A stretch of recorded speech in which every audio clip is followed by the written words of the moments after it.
you recently lost your dad. I did. What was that? The moment you found out, what was that like? You mentioned he was. I guess I'll let you talk about this, but the moment you found out, what was that like?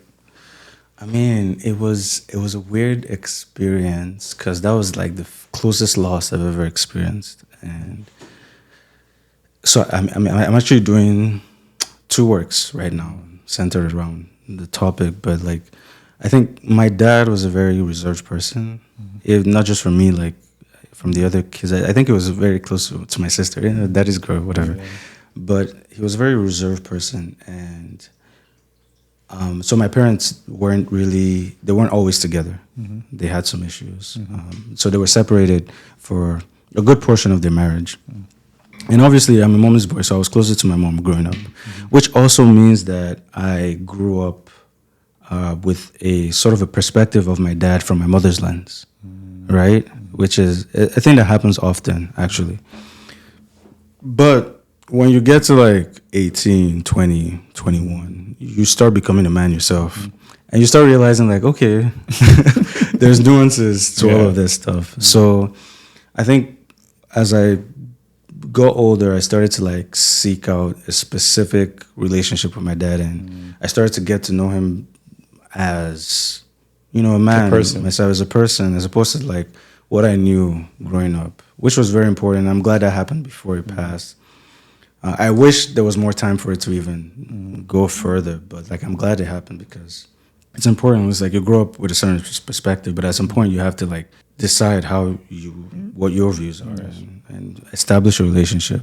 So actually, the work I'm doing now on adjacent, because there's always something being done, but it's about that. Like I said, family relationships, siblings. It's about that. It's like the dynamics of family and the interplay, maybe coming from a Nigerian perspective, but I think a lot of these things are universal. Yes. Like you don't have to be Nigerian to understand what that barrier looks like.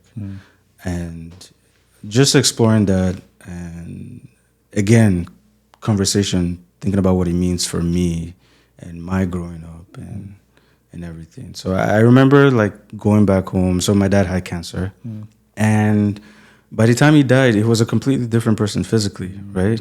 And it was weird because it happened so quick, and then all of a sudden it's like, okay, it was like it was 2019 to 2019, man.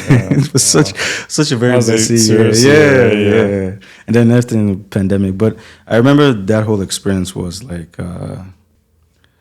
it was one of like, okay, I wish I had more time, but I'm also glad that something started before it happened. It's an interesting one. And what was that relationship when you finally did establish a relationship with him? What was it like, and how long did it last before? Yeah, it was maybe a couple of years, I would say. Okay. It lasted for about a couple of years. And the thing is, I still have WhatsApp messages. Like he would always ask me about the arts, and I was sending pictures. Like I have some from Great Lakes. So it was positive. It was positive, yeah. It was great. It was positive. I think also when you get to later years in life, there's only room for positivity, right? That's Unless, That's very true. But it wasn't a thing it wasn't something that maybe started negative and then turned out positive. It was never negative. Okay. It was just like my views were skewed because I was looking from a specific lens. But as I started to like get to know him as a person from my own lens, positivity started to seep in too. And then, I'll send him like my report card, and then he would ask me to send him pictures of what I'm painting or stuff like that. So it was cool. It just wasn't long enough, I think.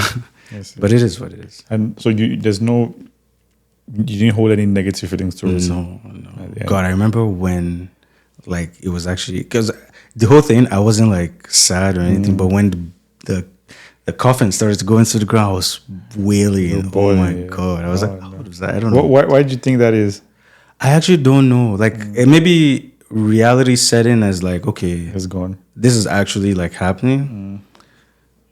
And I couldn't control it. Like, it wasn't one of those things where like, okay. Yeah, it just started. I'm like, oh shit, I was ugly crying. It was so bad. Oh man. But reality sets in, and then, mortality sort of reminds you of perspective and all of that stuff. But yeah. Do you have any regrets in the whole situation, or do you feel like a victim of being in between two people? No, not really. I think some things just happen the way they happen, right? Like it's not also not a thing of like, oh, my mom forced that lens on me. It just happens like that, right? Yeah.